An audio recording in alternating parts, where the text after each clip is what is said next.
Je me permets d'abord de vous demander d'avoir un œil attentif à ce schéma extrêmement simple et extrêmement clair que j'ai réalisé avant de vous parler. C'est un schéma incroyable, je pense d'ailleurs que je le garderai en collector, totalement confus, totalement incompréhensible au premier abord.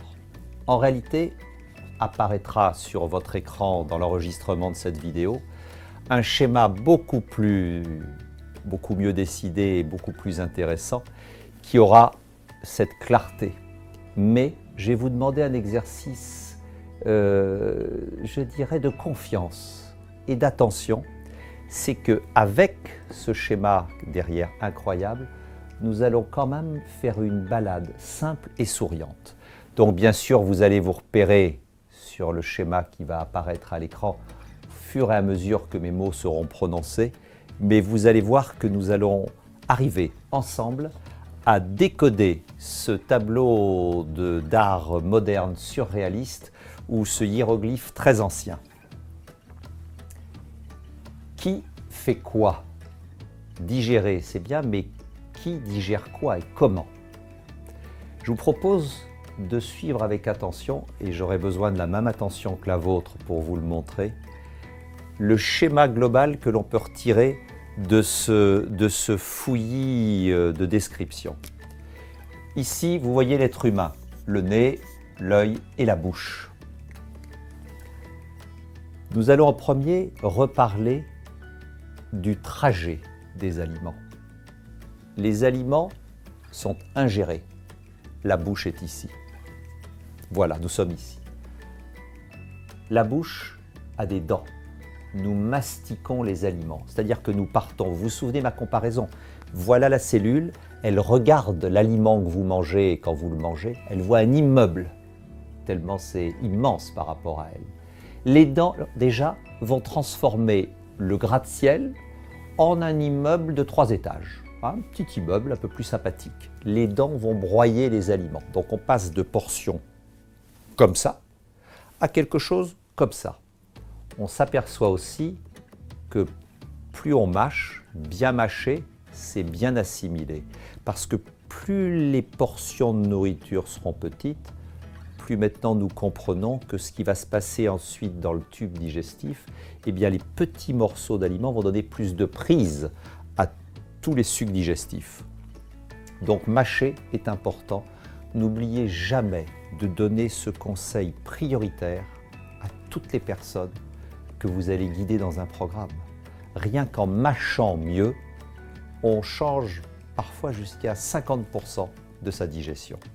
Vous allez comprendre de mieux en mieux dans un instant. La bouche.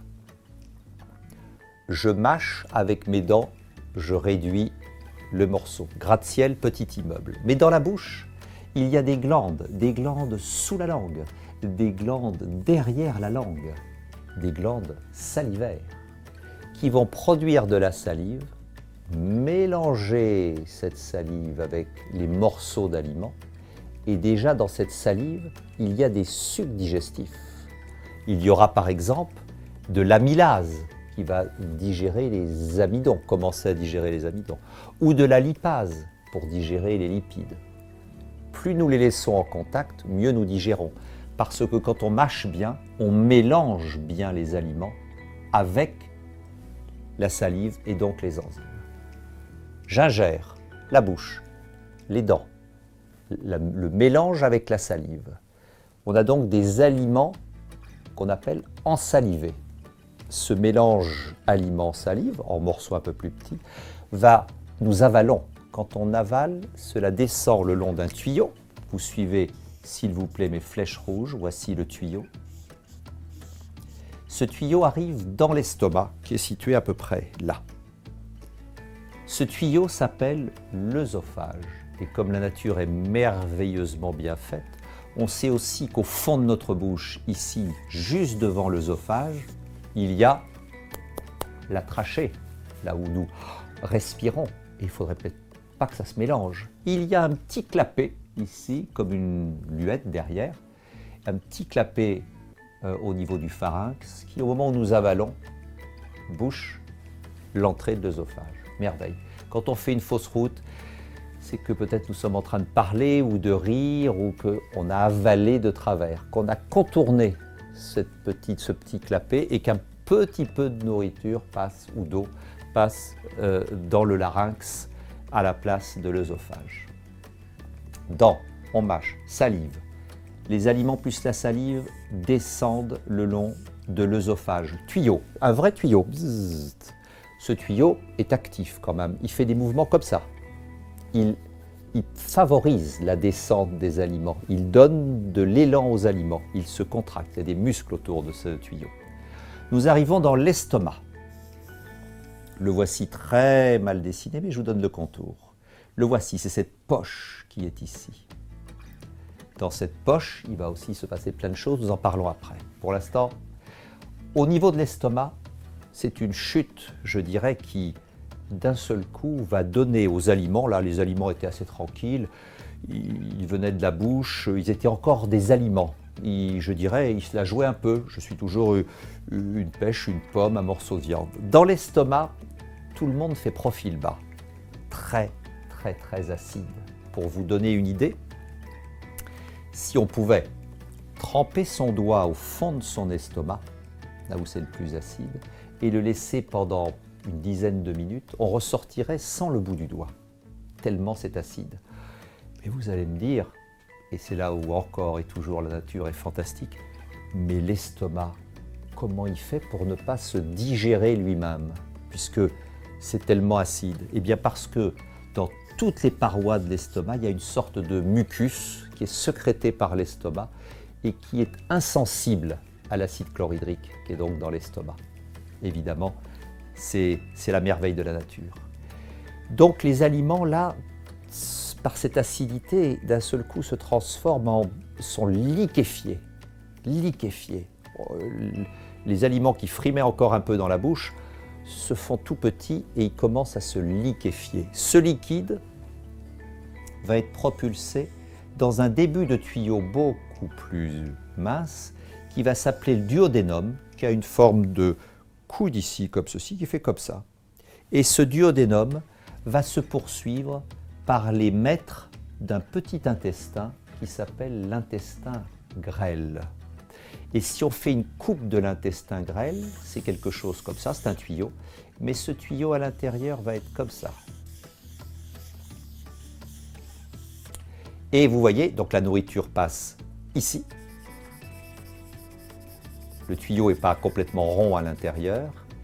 Et toute la périphérie, ici, à l'extérieur du tuyau, est en contact avec des capillaires sanguins, des tout petits vaisseaux sanguins.